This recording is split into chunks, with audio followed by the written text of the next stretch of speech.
What is up? We're back reviewing the season finale of season 2 of The Mandalorian. Um, what a journey! What a journey this has been, all the way to the final episode called The Rescue. Uh, Nick, let's get right into it.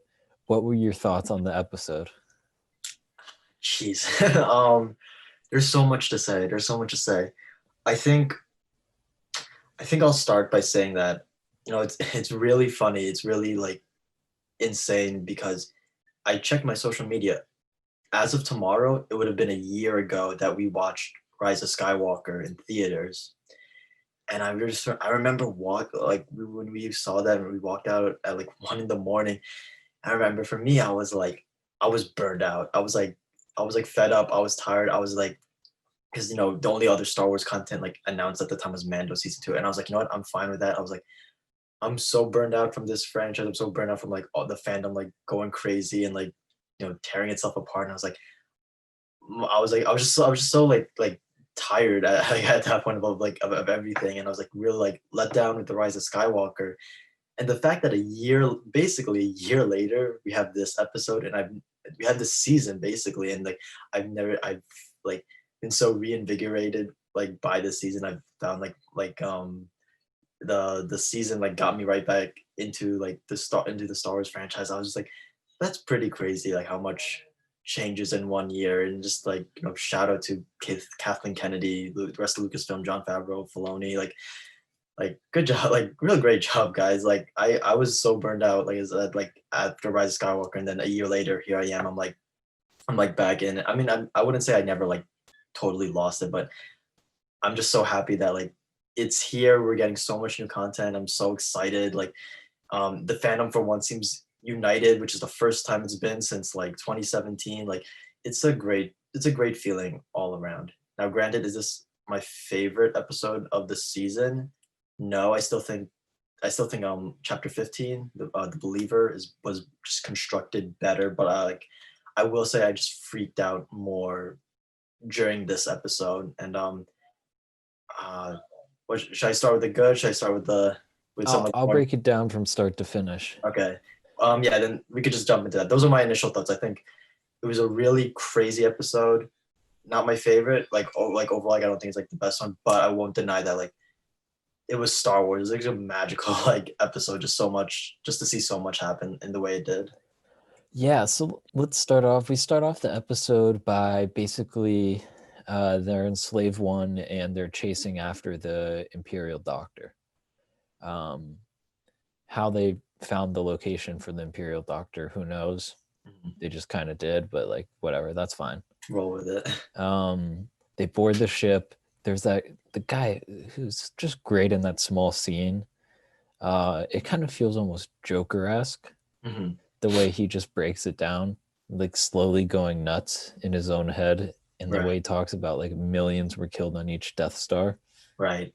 I thought that was a very like they were like with all the things that happened in this episode, they really didn't have to bring that up. But one, I think that was still like a very not like good point, because like I'm not saying like I totally like like I don't know if I like buy into his like perspective, but I do think it was a very interesting perspective to consider, just because like yeah, technically there's like God knows how many lives that Luke Skywalker murked in episode 4.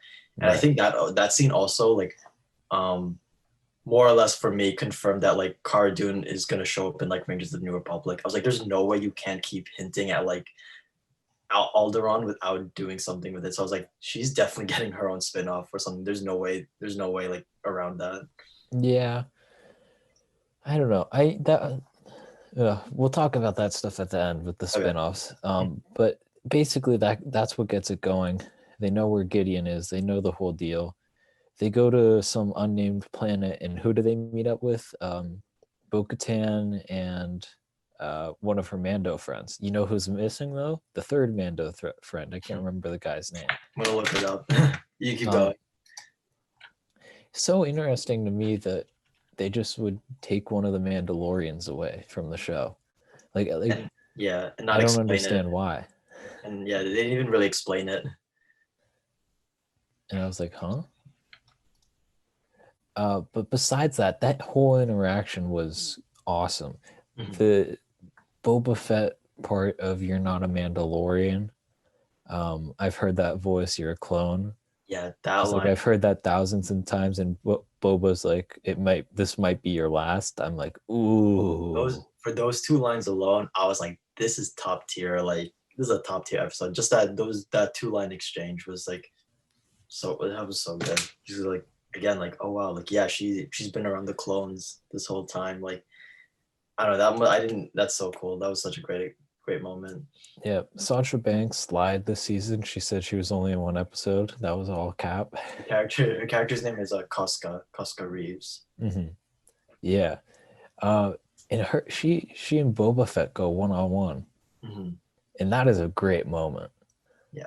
Because the first time Boba's like, "Oh, come on, like you're not good at this at all. I'm next level," and then he tries to whip, you know, basically entrap her with the wire cable or whatever, and then she's like, "Okay, now we're rolling."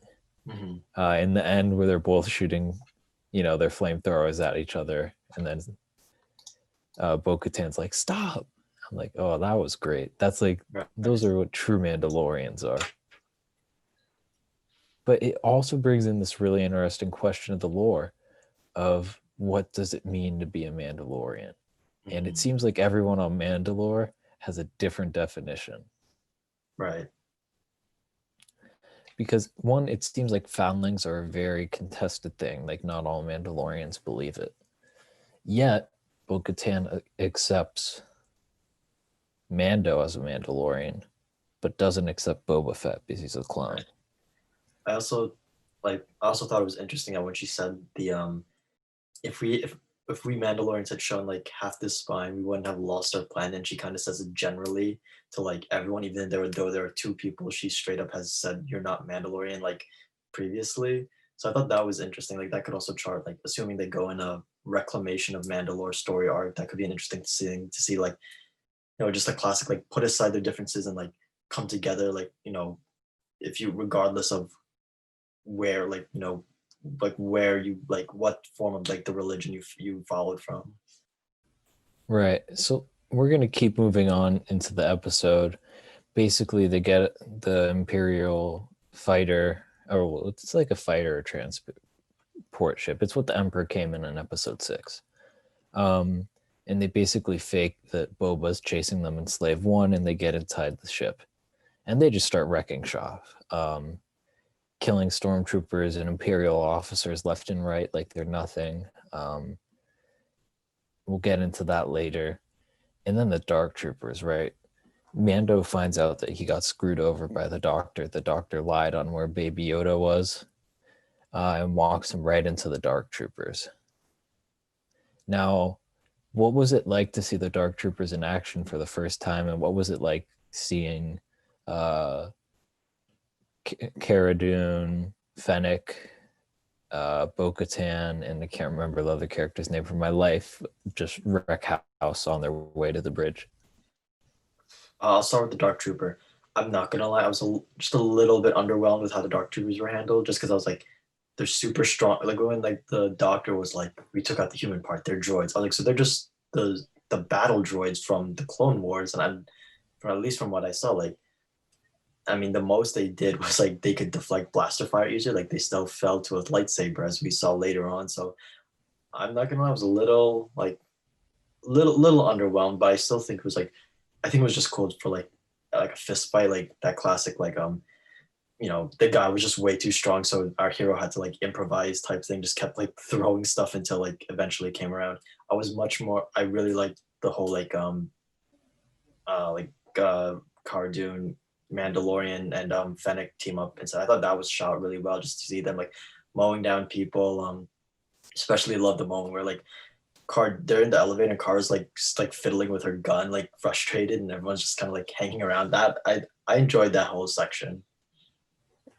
I'd say one of my highlights of that section of getting to the bridge is when the 2 Mandalorians jump off either side of the bridge and just leave the 2 of them there, and then they're like, surrender, and then they just fly back up and they just shoot them on. I'm like, oh, that is such a great moment. Right. That's just, it just, you keep going. Don't worry. It shows how experienced they are at this point. Of course, Bo-Katan should be. But yeah, what were you gonna say? No, I was gonna say yeah, that moment too. I thought I was remember like they like threw themselves off, and I'm like, and I was like, wow, they really yeeted themselves like that. But then I was like, wait for it, and then they just came back, took them out. And I was like, that's just great. Like that's just a great strategy moment right there. Yeah, Again, that's just warrior intuition. and I love that scene where Mando's just one on one with that Dark Trooper. That one works so well. Uh, and he finally resourcefully, opens the back door and sends him out of the ship, which is a little convenient, but it's fine. And it kind of throws away the Dark Troopers, at least for now. You know they're going to come back because you've seen them fly before. So they get their way onto the bridge, and Moff Gideon's not there. We're like, well, where's Moff Gideon? And I was like, oh, he's with the kid, isn't he? They cut to him being with the kid. And there's a half a second where you think Gideon's going to honor the agreement with Mando, where Mando will take Baby Yoda and leave. And then you're like, it's too early in the episode. It can't go the way it's supposed to. We get our first lightsaber fight with involved. No, second actually because of Ahsoka. But we get the Beskar spear against Moff Gideon's dark saber. What were your thoughts on that scene? I just want to go back to a second to the scene where Mando confronts Gideon, because this was one of the moments that took me out of the episode, because this might just be me, but I felt Gideon's monologue went a little too long. I kind of got taken. I think I remember the moment that took me out was when he was like, "You can take him. We already have what we want," and then he sort of starts spouting off about like Baby Yoda's blood, and I was like, realistically, you didn't have to say anything. Like you really didn't. Like, and so I remember just getting taken out of that moment. I was like, your monologue. Like, I'm usually okay with monologues, but I'm like, you're monologuing like an excessive amount for no reason whatsoever. And just to jump ahead a little to the scene where he's like trying to play Bo-Katan off Mando. I thought that scene also was like, I don't know, it just seemed like excessive like monologuing, but at the same time I'm kind of okay with it because I know George Lucas said recently like the dialogue of Star Wars has always been meant to like be a throwback to like old like 1930s like adventure movies when like things were just like a little more like um I'm not sure what the right word is, but like just a throwback to that era. So I guess props to John Favreau for like following in tradition. I don't know. I just remember like his dialogue scenes were just maybe because I'm used to him not saying too much, and then all of a sudden he's like I was giving a whole speech, and I was like taken out of it. But that was just like that was just the one aspect of Gideon that I noticed this episode. As for the fight, I thought that fight was pretty cool. It's a fight we've been waiting for since basically the season one finale, so that was really just satisfying to see all around. I think they was just um, it brought back a lot of like Empire Strikes Back vibes just because like, it wasn't choreographed. It wasn't choreographed or like neatly like it wasn't as efficient as like the prequels, and I love the prequels fights, but it's just like these are just two guys who are like trying to kill each other by any means like necessary, and I thought that was like a really great vibe given off. I agree. And I think one of the things is it came off as two people who were well trained with, hand to hand combat weapons, but they weren't Jedi. You know what I mean? There's like a rawness to it. It's like the rawness of the sequel trilogy, which I kind of praise the sequel trilogy for, is it feels very realistic in the way that they combat each other. It doesn't quite have the oldness of it just feels real. And I love the moments where it's like that Beskar is pure Beskar, but it can only hold back a lightsaber for so long. And I love how Mando has to keep on being resourceful um, to stop it from breaking in half and using different parts of the Beskar spear. There's one move he does where he uses the bottom, he like flips to the bottom to block with the bottom, and then basically turns that prairie into the spear gets thrown back a little bit and he kicks it all the way back and around to try and hit Moff Gideon on the top. And I was like, oh my God, who was the genius who came up with that epic move? Because that is just sick. Right. But that whole scene plays out great. Of course, Mando wins. There's the great moment of Mando shooting his cable out at Gideon, and Gideon just chops it right off. And I'm like, that is classic Star Wars. That's a Yeah. classic Star Wars thing. But eventually Gideon loses. And it's like, it was at this point in the episode that I'm like, this is weird. Like, things are getting weird. It's too easy. Right. It's been way too easy. So what's going to happen? And Grogu's back, and I'm like, oh, I love you, Grogu. And they come to the bridge, and Bo-Katan sees Mando holding the Darksaber. Mhm. And Gideon's just laughing. Right. Because he knows, and he explains it to everyone, that you have to win the Darksaber in battle to be the ruler of Mandalore. Mm-hmm. What was your reaction to realizing that in that moment? Well, like I said, one, I thought Gideon's dialogue ran a little long. However, I did think the idea was like, I thought that was how the episode was gonna go before who showed up, because I was like, this is an actually generally interesting conflict. We're basically seeing two different zealots play off each other. You have like both of them adhering to Mandalorian culture. Like one believe not taking off the helmet, the other one, strict believer in like Darksaber rules. And that was like interesting. I was like, is she really gonna like go through this? Like how much is she like how much is she how rigid is she in adhering to her beliefs that she is willing to do? So I thought that was like a pretty interesting thing. Um Given the post-credit scene, I'm assuming like because that post-credit scene takes place, I'm assuming like sometime after the season 2 finale. I'm intrigued to see how they address it, because like Mando was like trying to give it up. I thought that was like kind of funny in a way. He was just kind of like here, like I don't want it, like just like take it and go. And like she was like, I can't do that. Like I just thought that was so interesting, just like because they did that in Harry Potter, like the Elder Wand, like you had to defeat it to claim the power. Like that was just the rule of the wand. But like here, it's more tradition. It's like Gideon said, it's in the story, not in the actual thing. So I think that's an interesting conflict that I don't know, that at the very least sets up a season 3 episode or whatever. Just because like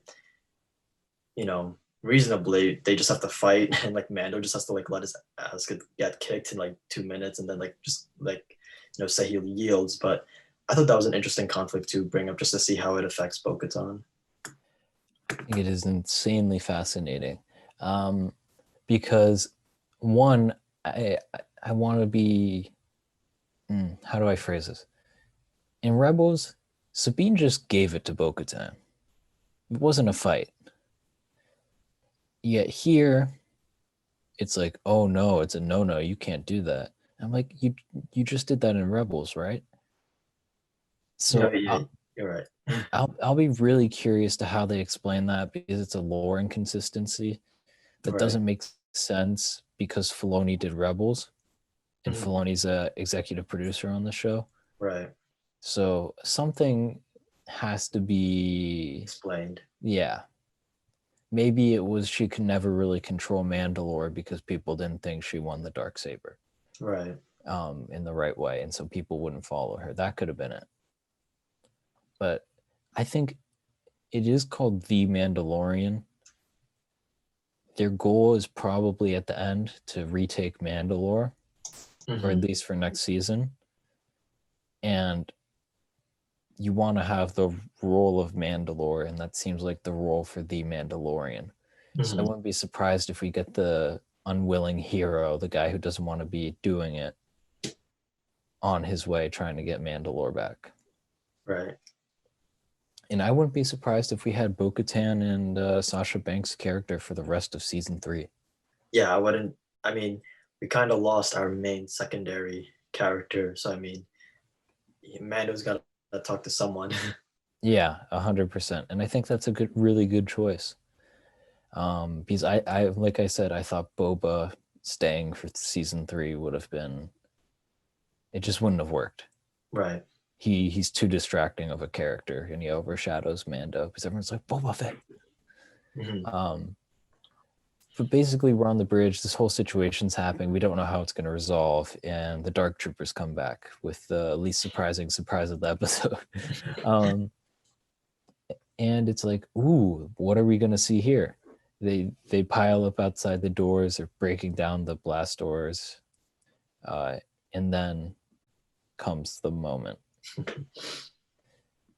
You know, an X-wing pops out of hyperspace, and characters like, great, one X-wing, and then it kind of like floats into the ship, and out comes the green lightsaber of the man behind you himself, Luke effin Skywalker. And he's just wrecking shop. He's like, Dark Troopers ain't like they don't have anything on me. And he just chops through them like they are nothing. Right. What was your reaction as that was going on?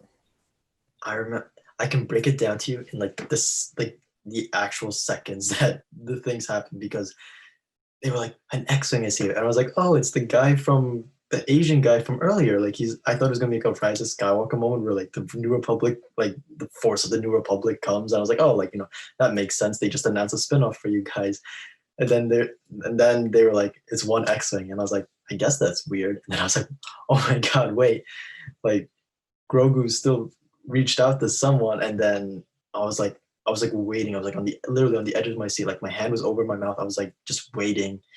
And then, yeah, like you said, the lightsaber popped out, and I was like, oh my god, I was losing my mind, because that scene was all Luke Skywalker. That was that was you didn't see his face until then. That was entirely his scene. All the other Moff Gideon was knocked out. All the other characters weren't moving like from their spots. That was wholly his scene. It also made me realize we haven't had a Luke Skywalker going ham scene ever, really. The closest we got was the fight between him and Kylo in Last Jedi. Like we've never seen Luke just going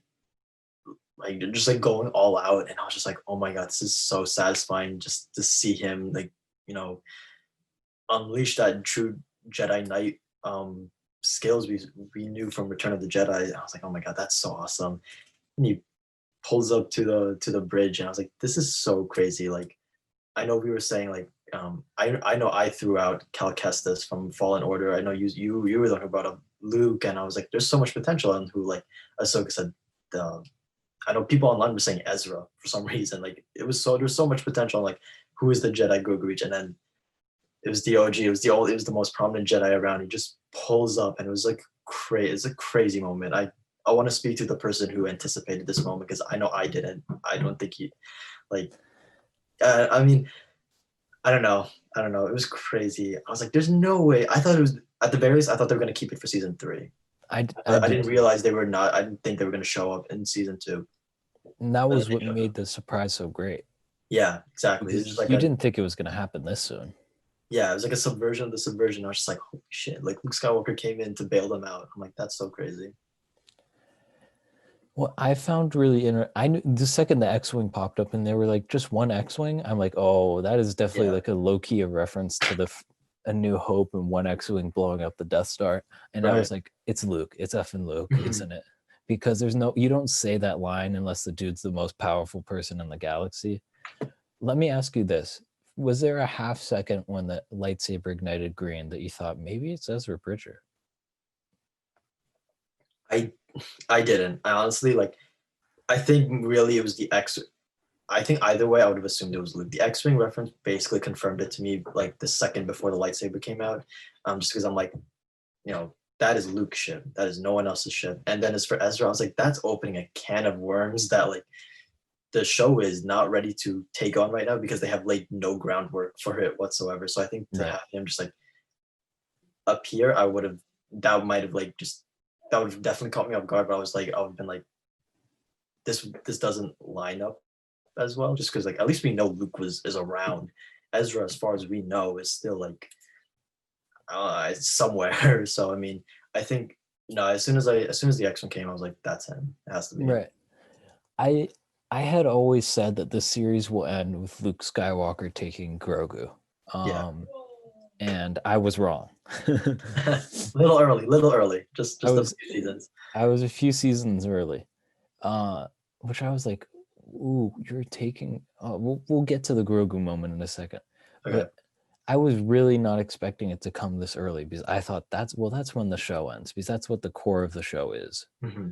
Um, and so when Luke came out, I was like, "This is fascinating. Like, how is this gonna work?"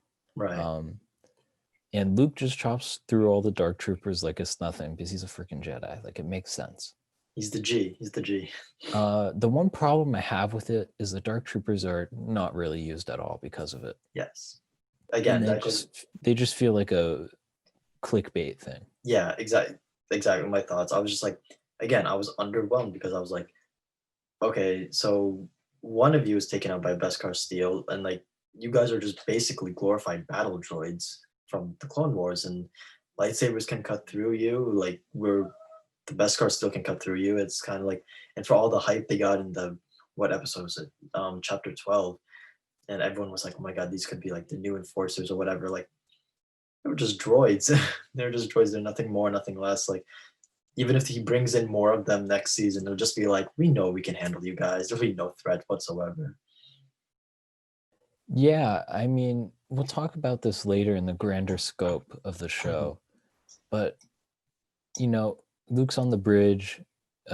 Gideon tries to kill the child, being the little a-hole he is, and just gets put in his place when he tries to shoot himself by Cara Dune. Wait, So, did you get caught off guard by that? did he try to shoot Like, himself? yeah, No, not at all. I actually thought that okay, was going to be the first thing that he did if he couldn't kill who he right. wanted. For Because a I was second like, there, for a second there, I thought he was actually gonna get away with it. I was like, whoa, there's no way they're gonna show this on screen. But then he knocked away the gun. I was like, okay, good. oh, caught away by that part. Yeah, I thought he was going to kill himself. Hmm. I thought they were just going to cut away to Cara Yeah, Dune, like trying to get to him in time. I got you. Um, but I was like, the second he had the gun and he realized he was screwed, Hmm. I was like, oh, this is a callback to that moment where he's like, for the Empire. Right. Um, but there's the moment of Luke and Baby Yoda, and he's like to Mando, he needs your permission to leave. That's what he wants. Hmm. And I was like, no, no, the chills are coming down. I'm feeling really sad. I'm like, no, oh my God. And Grogu just puts his hand on his mask, and I'm like, oh gosh, don't do it. Don't. I know where this is going. And Mando takes off the mask, and his reaction is just so heartbreaking. Because there's such a compassion built up between those two characters that when Grogu puts his hand on, Mando's face, he's like trying to hold back tears. He's like, Right. this is the kid I've spent so much energy protecting, you know, that I've cared about so much, the one that changed my life with the decision I made back at episode 3. Um, and all of that just culminates in this wonderful moment. What were your thoughts as this was going on? I mean, you basically said I got chills. I was just like, um, man, it's like it's the emotional climax of the show thus far. It's just this you see him, we last episode we saw him like willing to break his religion, his code of honor to like to save him, and now here he is like doing it in a moment of like not danger and pure compassion, even though there's like like like other people around him, and he's just like he's so willing to let his guard down and like so willing to be open in this moment to say goodbye, and it's just like a like this is again like we've been saying this for like a few episodes now, but like this is not the same guy from chapter one, the same cold like kind of like um robot like Terminator who's like just collecting bounties and leaving. Like this is a changed person, and I just thought like it is such a just a heartwarming moment, just this moment of recognition between the two. They kind of like we've been through a lot, and like I'll like when he says like I'll see you again, like it felt like a promise, not like that goodbye sometimes people do, like, oh yeah, I'll see you around. Like it felt like he was making a promise to Grogu. He was like, I like this is not it. This is not the end of us. Right. And Yeah, it's such a beautiful moment. And yeah, I especially love this the line like he's asking your permission. Like even like Grogu knows he has to go, but he won't go if Mando won't like doesn't want it. Like he's completely fine staying with him. I thought that's just like a great they find John Favreau and like they just find like great ways to like speak for Grogu to speak his mind without him speaking. Like and so it's just great moment of interaction and communication between the two characters. Yeah, I mean, the only thing that took away for me this moment for me and really took me out of the whole episode was Luke. As much as I love him, it's not his entrance, it's not him working his way up to the bridge. It was seeing his face and me saying, that's not Luke Skywalker. Which was really frustrating because I was like, there were so many different routes you could have gone, Right. but this was the worst one. You know, it's funny, right? Again, breaking it down by seconds. When you see when he like gets into the bridge, I looked at his chin. I was like, that looks like a Sebastian Stan chin to me. And then he lifted his face, and I was like, that's not Sebastian Stan, nor is that Mark Hamill. That's somewhere in between.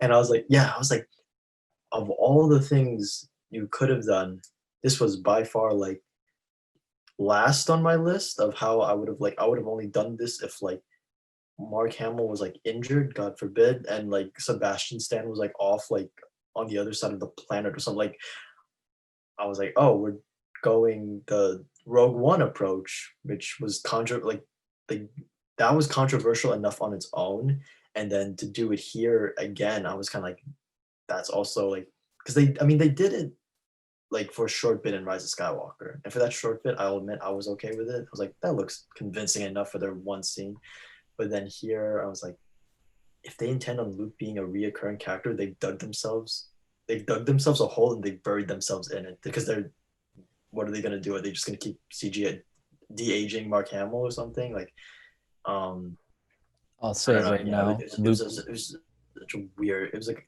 I was like, that's not. Yeah, again, I was like, that's not Mark Hamill, and that's not Sebastian Stan. That's someone else. I'll say it right now, Luke is not going to be a recurring character on this show or probably But I any feel like show. he has to appear at least once to at least because like there's no way they won't have the show The Mandalorian go on until its end without Baby Yoda reappearing. The only way Baby Yoda reappears, I feel like, if Mando reconnects and Luke hands him off, unless they do a time jump and Baby Yoda's older. But like I don't know, I feel like Luke has to appear at least once to like provide a handoff to Mando. Right. And I will say, and I'm going to say this for any film, people who are scared to recast because of age difference and connection to a character need to just stop it. Mhm. Like the fans will accept it. If they love the character that much, they will accept it. Mhm. Um, and they'll understand why. Mhm. But let's go through the options they could have done. They could have recast with someone else as Luke Skywalker. It doesn't have to be Sebastian Stan, even though that's the popular one. It would kind of feel like it was in the same vein as Luke. Right. Um, your other option was de-aging Mark Hamill. I don't think that was the best option, to be perfectly honest, because Mark Hamill just physically doesn't look like a young Luke Skywalker. Third option, which I think would have been the best option, is to never show his face. See that option. I'll. I would personally feel frustrated if they like if they had his cloak on the whole time. I feel like I personally, if they had never showed his face, like I know personally for me, I would be like, this is kind of stupid. Like just like they because they what was it? Batwoman pulled some similar BS when like they had Batman in a flashback, but they never showed like the actor's face, and I was like, so why'd you like sure like there's only so much you can do with like a silhouette of the person, but like especially for the extended like dialogue or whatever, I think it would have been like real weird if he just stood there with his cloak over his head and just like speaking to the ground or whatever. Like maybe in like a vision or something, that would have been fine. I just feel like if for an extended dialogue, that might have I don't know been a little weird. I mean, how would you like if they didn't show his face? Like, would you just had him like his cloak over his head or whatever? I mean, probably that's probably the way I would have shot it. Okay. Uh, Yeah, I mean the reverse shot would be a little bit of a pain, but you could just have it covering his eyes. Fair enough. Fair enough. Because that's where the problem is with this. The problem I don't think is just with the eyes. Actually, the problem's with the whole thing. Hmm. Maybe it's the way it's shot. I think shooting it from below, which they kind of shot from below, Yeah. probably wasn't helpful as far as the CG. But it's a hero pose the way they shoot Luke. Hmm. Um, but it would have taken me out of the scene less, and I think people just hearing Luke's voice, because it felt like Luke's voice even though it wasn't, and I don't think it was Mark Hamill either. I don't know because the credits said it was Mark Hamill, so It was Mark Hamill. I'm pretty sure it was him. It's funny though. I was listening to the dialogue and I was like, did they reuse audio from like the originals? Because it felt like I Hmm. don't know. Maybe it was just in my head because I was like, this feels like reused dialogue. But like, I'm pretty sure it was Mark just because like unless they listed him in the credits for the fact they used his face, like I think he actually was in the studio or whatever. Yeah. um and the lips moving when Mark Hamill was talking was not working either. Hmm. And that all throws me out of the scene way more than any of the other options would. Hmm. Because the Jedi are supposed to be somewhat mysterious, so I think you could have done that. I love how Luke takes him in though, where Ahsoka will not, Right. because Luke's compassion and understanding is what saves Vader. And so he understands that people who have this, you know, passion and, Luke knows stuff. it can. Yeah, Luke knows it can be directed because he's seen it happen, while Ahsoka hasn't. Right. So And it makes sense that Luke will train Grogu where Ahsoka would not. right, right. Um, it still leaves the question of how have Ahsoka and Luke Skywalker, or have they been in contact with each other? Like, that's something I want to know. The way, the wording of Chapter 13, admit it, I feel like has like a leeway because she's like there aren't many Jedi left. She didn't say there are no Jedi. She said there aren't many left. So I feel like using under that umbrella, you could have had them meet prior, but also the way she's like, she doesn't say like send him to like Tatooine or whatever. Luke Skywalker is there. She just kind of like, hopefully you'll find someone. Like I think she's not fully aware, but also like force sensitive people have a way of finding each other. So Right. And I think she can sense that there are other Jedi, but maybe sensing how many there are, what mhm, their purpose is a whole different thing. right. So we get the heartbreaking moment where Grogu goes off with Luke, and you're just like crying your eyes out.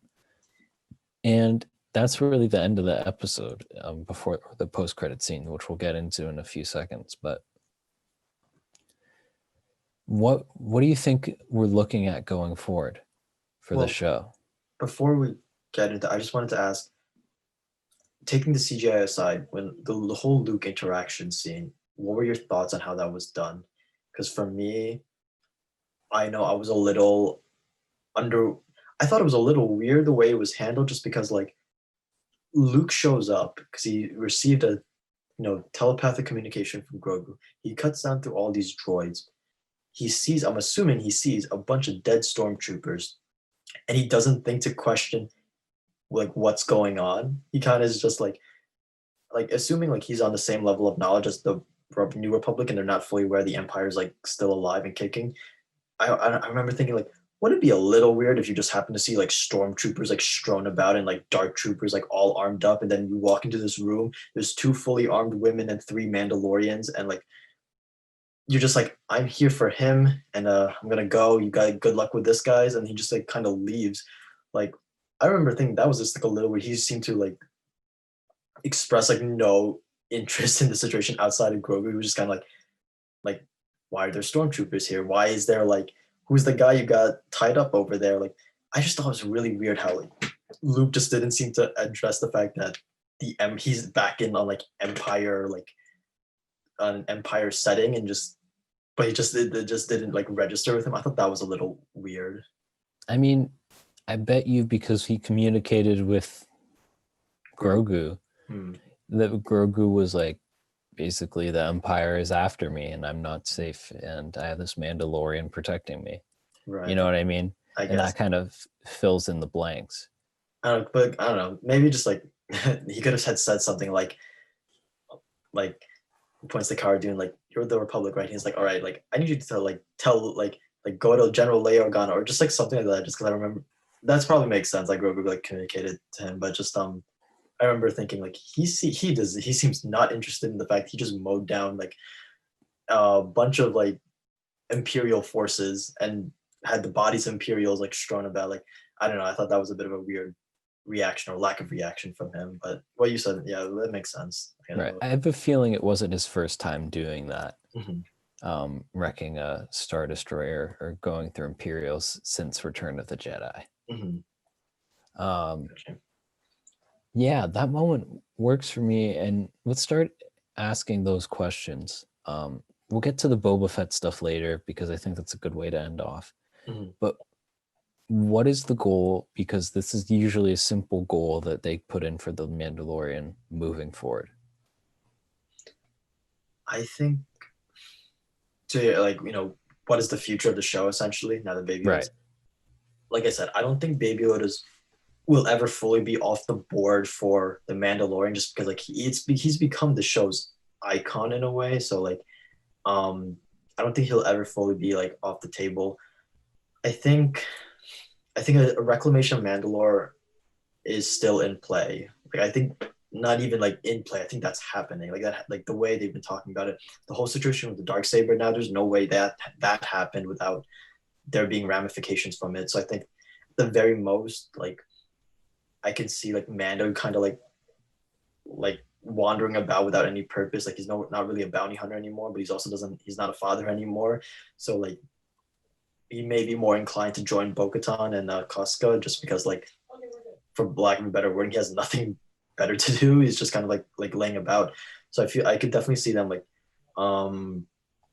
him joining them to go find other Mandalorians. Maybe that's when the armor returns, and then Mando has this like, I've been spending all this time with Bo-Katan, and now my people are back. But also these people are supposed to be like against each other, like difference in interpretation of the creed. I also think we'll definitely be seeing like a trial of Moff Gideon, or I don't know if they'll go back into that political realm like the prequels did, but like I feel we'll do that. Definitely be getting some like Rangers of the New Republic set off, and however Gideon is like tried, handled. I could picture like a third Prison Break scenario for like third Prison Break episode for whatever reason, just because like there's I don't think he'll be taken off the board either. So I think for sure there'll be some more New Republic stuff in how Gideon is handled because I'm assuming Cara Dune by her power of law arrested him, and then you have what's it called, Reclamation of Mandalore arc beginning. I think that at the very least will set the foundation for season 3.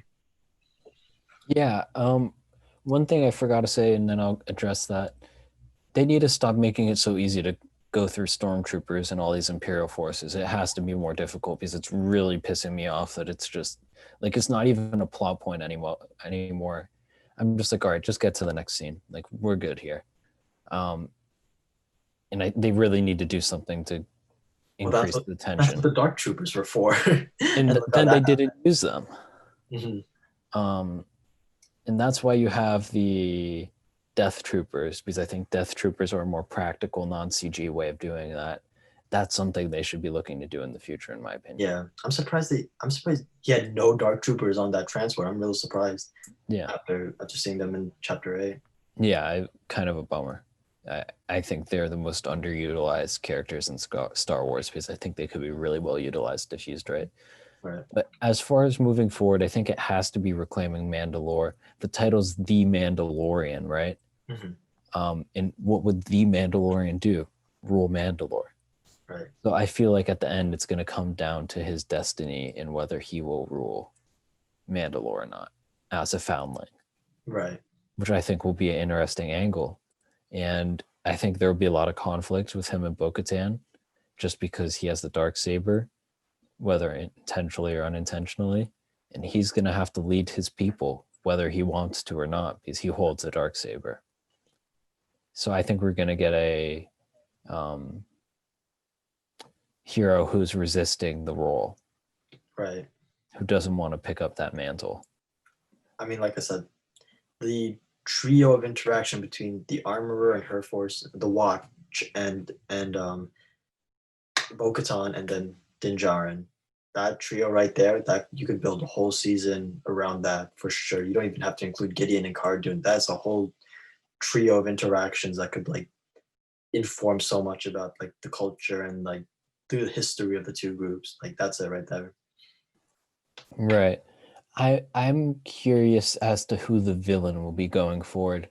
Like, is Thrawn going to be a villain of... Thrawn's going to be the most popular pick, right? Because he's the Right. only lead we really have to go on.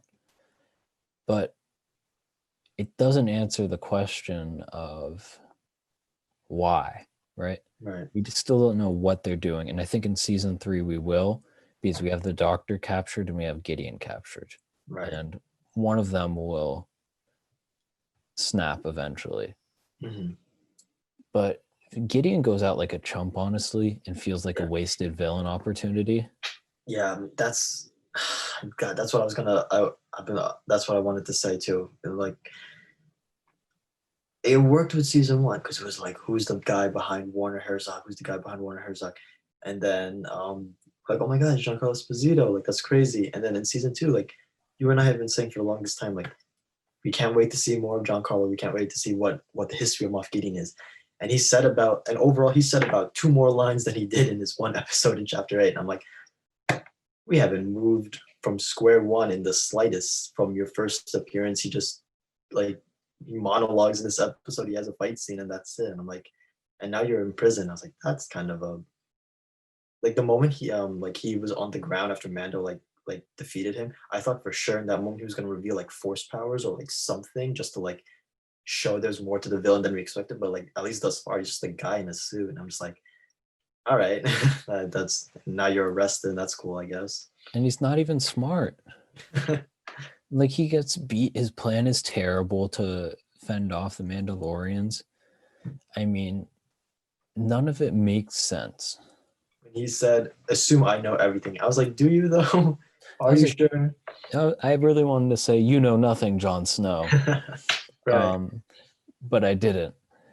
It's just frustrating. I hate when villains are underutilized or underdeveloped, and it didn't make sense.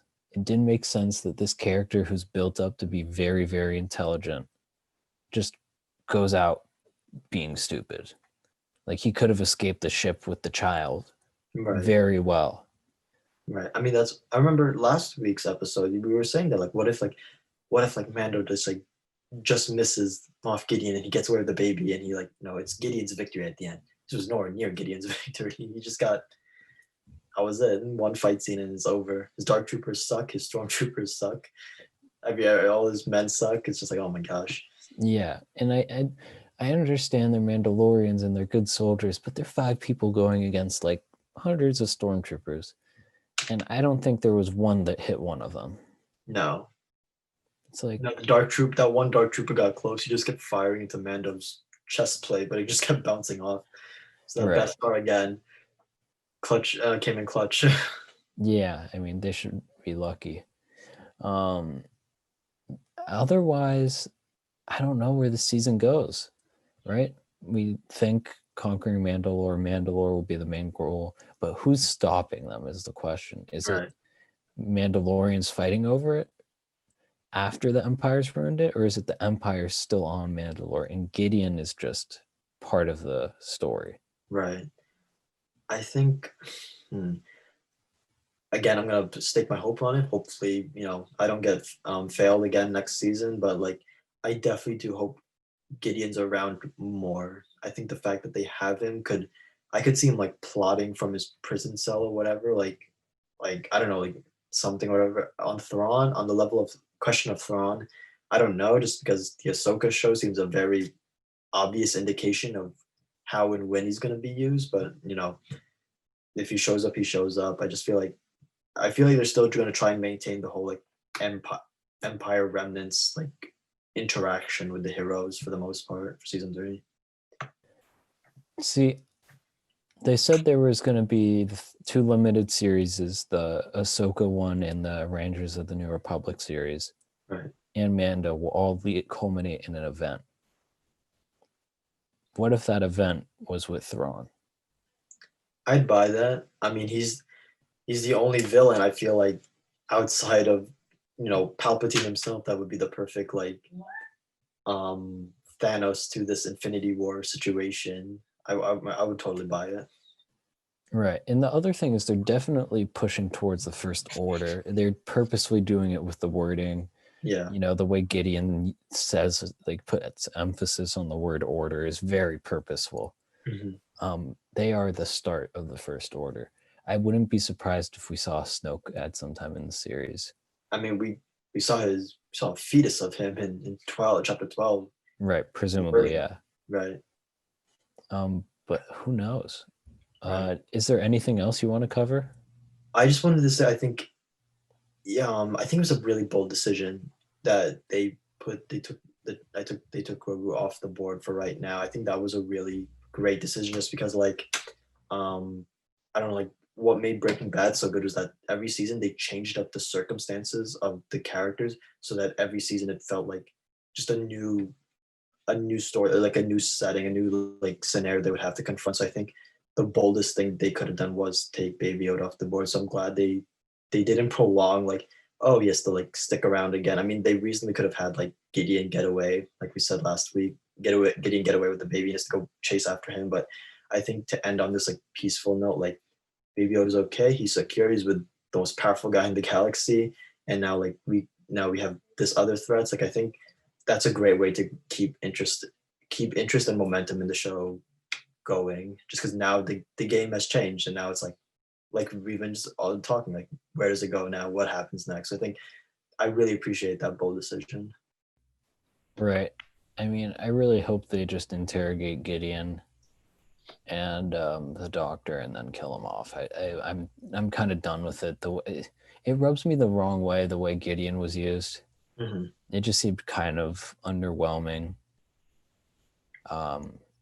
And I want them basically to give us the last monologue of what the Empire's doing with him, right, and then just be like, all right, we hate you. Stab. Maybe with the Darksaber would be nice. Right. And then just calling it a day on him. I don't know. I'm curious what this whole cloning thing's going to go to. Are they going to go to Camino or somewhere is always a good question. The home of the clones. I thought there was a chance this episode went there because I'm like, oh, history for Boba Fett. It makes sense. Mm-hmm. But who knows? They may not even check where the ship was just there. They were waiting for the doctor before they made a jump somewhere. The question is, where were they going to jump? Because they definitely wiped all the files when they were about to get the bridge attacked. Right. But all good questions. You have anything else you want to cover? Or you think we're good? No, I mean, I guess we can move on to the Boba Fett stuff and then talk about the future. Yeah. So they announced a Boba Fett show with a post-credit scene where he comes back to Jabba's palace and basically him and Fennec kill everyone. Right. And he takes the throne. And then it says, Book of Boba Fett, December 2021. Right. I was like, interesting. Are you excited for this show or not? First, I'll say that final shot of him settling into the throne and Fennec's like drinking whatever, I was like, that's a great shot. Just because there's so much badassery coming off that screen right there. And it was just like a cool, great like moment right there. I was surprised they kind of like eliminated like can't remember his name from the Return of the Jedi, like just Bib is it Bib Fortuna? I think that's it. Yeah, the fact that they executed Bib Fortuna like just like that, no problem, and they just kind of like instantly took control. I was impressed. I thought they were going to drag out the Jabba element a little more, but they were just like, nope, we're getting you guys out. We're going to take control. I mean, people have been clamoring for a Boba Fett spinoff for the longest time. So for them to finally say like, yes, we're going to do it, I'm intrigued. I think your man Cobb Vanth could come back as soon as their home base is Tatooine now. So if he's still alive. God, I hope so. But yeah, I think like I'm excited just because like Boba Fett has just been like this character that has for the hype he has had so little like screen time in the past few years that I think now there's a chance to just capitalize on all the things that like all the legend stuff, all the people have like wanted to see from him. I think there's a great opportunity. And then to have like Fennec Shard by his side, I think it's going to be a very interesting duo to have. What caught me off guard was the release date, because at least from my understanding from Investors Day, that's the same month Mando season 3 is supposed to come out, right? Do I have that correct? Right, that's correct. So I was curious. I was like, oh, they're having dual Star Wars shows come out at the same time, and I was like, and then I was reading somewhere like someone was saying like, what if this is like an alternate like season 3 because like Boba Fett is Mandalorian by his own admission. So they're like, what if this is still technically the Mandalorian, but it's just it's like subtitled the Book of Boba Fett. And I was like, that's pretty interesting, a pretty interesting thing to consider. But also like overall, I think just like an idea of like Boba Fett being this like criminal gangster like Maul was on Mandalore all the way back in the Clone Wars. I think at the very least there's gonna be some great action. I think it's gonna be a pretty interesting time. So I'm intrigued to see how that all plays out come next year. Yeah, the Book of Boba Fett is going to be its own separate series. I can guarantee you that now. It will not be like section 1 of season 3 of The Mandalorian. I don't think Right. that's how it's going to be. The Mandalorian is specifically focused on Din Djarin. Darren. Right. This has been rumored to actually be filming. I mean, it was rumored a few weeks back or something. Deadline reported it like Yeah. a month ago. I mean, if they're trying to hit a December 2021, I mean, Yeah. they're definitely hitting it. That's the thing. I think they're going probably straight from Boba Fett into Mando. I don't know when they're filming Ahsoka and the other shows. They could just roll into it since they utilize so much like set material from. They could just use so much of the pre-established set material from Mandalorian, and just go from there. Right. Hey, at least they have parts of Tatooine already. Right. But it is pretty fascinating. I know they built another volume in Los Angeles, which is probably why. Mm-hmm. But that'll all be really interesting how that all works out and how Boba and Fennec have their own series, or if when it's going to take place, or if it's going to be episodes that take place, or maybe the past and the future. Who knows? Mm-hmm. But Nick, is there anything else you want to say before we wrap up? No, I think it was just a wonderful, crazy episode. Some questionable moments, some intriguing moments, and I think definitely like people will be talking about this one just for like the conversations it spawned for a while now. So I'm excited for Boba Fett. I'm excited for season 3. Pedro Pascal is so good. I gotta shout him out. Pedro Pascal is so good at what he does, and I think an appropriate conclusion in the way it's just it had its highs, it had its lows, but overall it's just crazy, and we've got the fans talking, and that's been the vibe this whole season. Yeah. And I think with that wraps up this episode, discussing the season finale and breaking down what could happen into season 3. If you have any comments of what you think will happen, let us know in the comment section down below. Don't forget to like and subscribe, and we'll see you next time. Peace out.